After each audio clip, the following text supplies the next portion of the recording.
bisa ribut. Ini kan ribut. Karena tidak mungkin Pak Camat datang. Ya, tapi Pak Camat datang lagi Mak Manu. Pak ini saya kasih contoh saja mudah, cari yang mudah. Islam itu mudah, jangan dipersulit. Ciri orang yang benar Islamnya adalah mempermudah urusan, bukan mempersulit. Siapapun dia. Saya dari awal orang meninggal dengan COVID positif, langsung saya tawari dari awal sebelum ada peraturan pemerintah.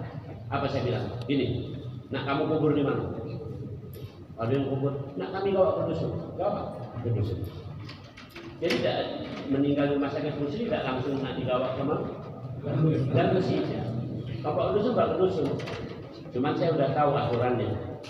Sebelum ada aturan keluar dari pemerintah, saya sudah menduga akan keluar aturan itu. Apa aturannya? Diketahui oleh lurah setempat atau kepala desa setempat. Jadi nak dusun mana? Dusun A misalnya.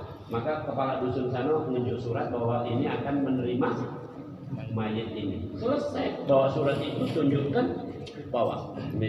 Tapi sekarang ada syaratnya, jangan lagi mayat ini dibuka-buka, dicium-cium, karena ada hati penuhnya juga, sunnahnya juga ada kaki.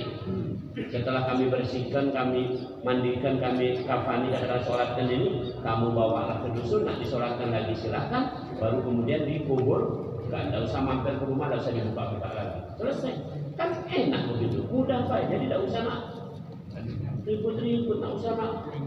Masya Allah, Masya Allah. Kita banyak membuat kesulitan. Islam itu mudah cirinya, mudah, berurusan itu mudah. Itu yang ketiga. Yang keempat, yang terakhir, Islam itu kata Allah di Al-Quran, Inna akramakum indallahi atqakum. Kamu tidak ada yang lebih hebat di antara yang lainnya. Kata Rasul, orang Arab tidak lebih bagus dari orang yang bukan Arab. Orang yang bukan Arab tidak lebih bagus dari orang Arab. Islam ini untuk galau-galau. Wong Arab, wong bule, wong Plempang, wong Komering, wong Jawa, wong Negro, wong mana baik boleh masuk Islam. Sama galau.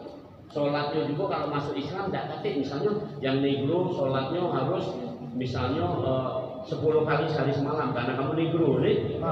Yang Arab 3 kali lagi kan itu betul. Ini mohon maaf, ini berapa kan saya kasih contoh. Ini ada yang itu. Kamu dengar kelompok Syiah. Kelompok Syiah itu sholatnya 3 kali cuma. Karena dia merasa orang yang paling berhak untuk mewarisi Nabi. Maka dia cuma menganggap sahabat Nabi yang sah cuma Sayyidina Ali. Abu Bakar umat itu kafir dibilang oleh mereka. Kan kurang ajar fikul bahasa itu. Nah itu sholat mereka itu biasanya sholat mereka adalah subuh, zuhur sama asar, maghrib sama isya. Jadi 3 kali begitu. Jadi dengan aliran mah itu jodoh. Di Palembang ini ada satu aliran di daerah Taman Kenten itu, wong sholatnya cuma di situ, tidak sah kalau sholat tempat lain. Kan di rumah itu masih banyak itu. Ada lagi kalau ada imamnya baca kunut, wong ini pergi, ini tidak mau sholat di masjid kita ini. Karena bagi dia kunut bid'ah. Kan di rumah itu kemarin ada kejadian sampai agak ribut. Ada budak muda meloi kelompok ini, kemudian bapaknya meninggal. Kata emaknya itu yasinan. Kata anak ini bid'ah, mak. Dosa itu mak. Mana yasinan dosa? Yang dosa itu berjoget di tengah jalan. Itu dosa. Yasinan berdosa, kalau yasinan berdosa lebih banyak kita baca Quran. Akhirnya budak ini ngalah karena itu maknya kita banyak dibantah. Tapi apa yang terjadi? Budak ini tidak baca. Bapaknya yang meninggal ini tega betul, merasa bahwa orang tuanya salah, bid'ah dalam agama. Kebakaran sampai ditanya oleh orang, kamu umur berapa? Kamu umur berapa? Baru umur sekitar 30-an. Berapa lama kamu belajar Islam? Kalau itu Islam dari zaman Rasul gak salah galau, disalahkan oleh kamu-kamunya. Hati-hatilah, Islam itu galau-galau. tergantung kita mampu apa tidaknya. Bahkan kata Rasul, mohon maaf nih, pernah dengar enggak hadis? Bergaulah dengan tukang minyak wangi, benar? Banyak tukang minyak wangi dari sini ada. Kalau bergaul sama tukang minyak wangi, kalau tidak beli, tetap wangi. Oke, maksudnya ini. Kalau kamu tidak bisa berbuat baik, maka bergaullah dengan orang baik. Terutama itu. Aku juga contoh yang mudahnya. Saya pernah ceramah di Pulau Bangka. Memang aku pernah tugas di sana.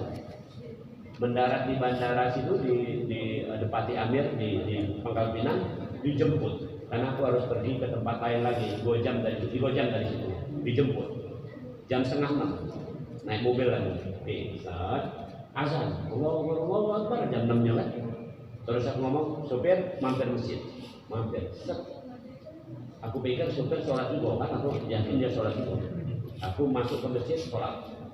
Setelah itu sholat, aku masuk lagi ke mobil, dia lagi di mobil. Aku tanya, aku tidak sembahyang? Tidak, Pak. Aku tugasnya antar jemput Ustaz, bukan sholat.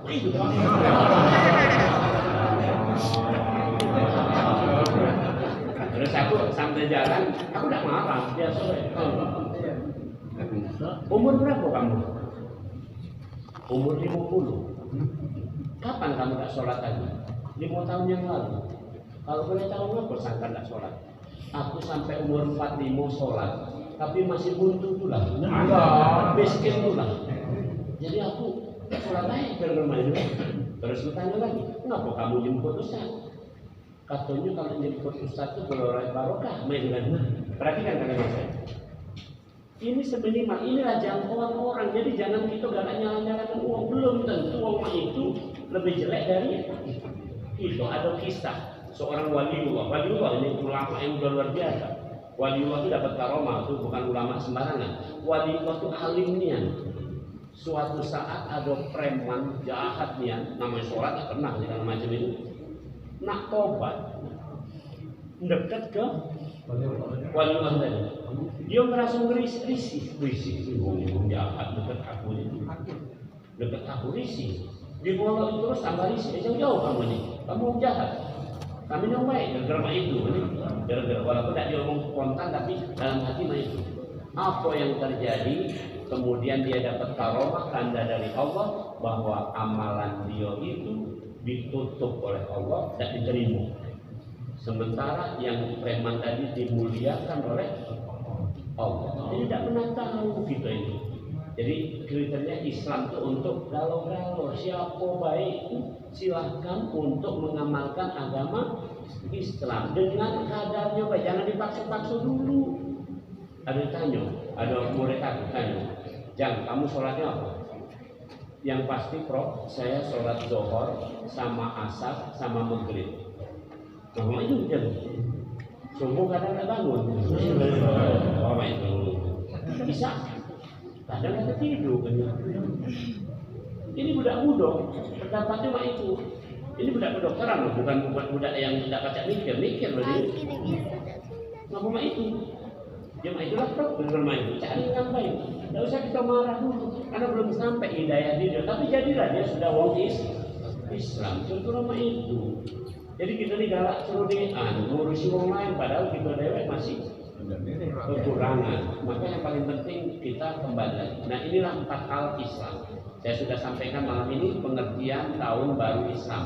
Tahun artinya waktu, artinya makin kita tua, makin berlalu waktu kita, tinggal jatahnya sedikit. Kapan baik kita tinggal dipanggil oleh Allah. Tadi kata Qori, siap apa tidak? Ada persiapannya apa tidak? Persiapannya tentu adalah amal-amal yang baik. Oke. Yang kedua, baru. Yang dibarukan tadi hati yang berzikir dan akhlak yang dibaguskan. Ngomong yang bagus, sikap yang bagus, amalan yang bagus. Atau kalau tidak pacak beramal bagus tadi, berdekatan dengan orang yang baik. Ya dulu. Kapan kemana-mana lewat yang bagus, padahal tidak sembahyang juga deh. Apa lagi? Kalau mau sembahyang dia dapat sendal, ya tidak. Masih lumayan itu ketimbang mohon maaf mau sembahyang dia maling sendal. Oke ya. Nah, kemudian yang ketiga Islam. Islam tadi sudah saya sampaikan ada 4 malam ini pelajarannya. 1, setiap orang Islam pasti masuk surga. walaupun dia jahat. Yang penting mati dalam keadaan Islam. Yang kedua, bahwa Islam itu gembira, bukan sedih-sedih. Dalilnya sangat banyak. Saya baca ini salah satunya, malakum fidini min haraj. Kami tidak menjadikan agama ini untuk menyusahkan kamu. Ya, Al-Quran ayat yang lain, ma'anzalna 'alaikal Qur'ana litashqa. Kami tidak menjadikan Al-Quran ini untuk memberatkan hidupmu, tapi meringankan, menggembirakan. Yang ketiga adalah Islam itu mudah, jadi jangan disulit-sulitkan. Sekarang kita contohkan, apa kata Nabi? Kalau kamu baca sholat tegak, tegaklah sholat. Kalau tidak baca, duduk. Tidak baca lagi, baring. Tidak baca baring, kedip-kedip. Tidak baca kedip-kedip, batin. Tidak baca batin, ya gitu. Jadi mudah banget. Ada juga yang gabungan, sholatnya tegak sama duduk. Ada contohnya Nabi. Nabi suatu saat sholat tegak, rakaat pertama tegak, rakaat selanjutnya duduk. Jadi dia sholat, tidak usah diomong. Itulah kemudahannya dalam Islam. Itulah kemudahannya dalam Islam. Subhanallah. Mau baca haji, silakan haji. Tidak baca haji, yang penting daftar. Tidak baca daftar, niat, dan selesai. Orang yang niat haji sudah dicatat sebagai orang yang mau pergi haji. Ini bukan omongan aku, kata Rasul. Orang yang tidak pernah niat haji, maka silakan pilih mati dalam keadaan Nasrani atau Yahudi. Tapi kalau orang ini punya niat haji, sudah selesai. Yang penting niat dulu. Soal kemampuan kan kita belum tahu, apa punya duit, apa sehat, tidak tahu gitu. Tapi kalau sudah niat, selesai. Mudah aja di jalan Islam. Contoh yang mudah lagi. Dikunjuk contoh mereka. Ada yang nanya sama aku, mudah-mudah, Prof, kalau kita niat jahat, nak mukul wong, kira-kira dosa tak? Jawab aku, tidak. Semenjak Nabi Muhammad didatangkan ini, diutus, ada ayatnya. Memang ayat pertama bunyinya, lillahi ma fis samawati wa ma fil ardh wa in tubdu ma fi anfusikum aw tukhfu yasikum billah. Itu ayat yang pertama turunnya mah itu. Jadi walaupun baru niat dosa. Itu ayat itu. Kemudian ditimpa oleh ayat la yukallifullahu nafsan illa wus'aha. Hanya yang apabila sudah diwujudkan baru dosa. Jadi jawaban tadi jelas.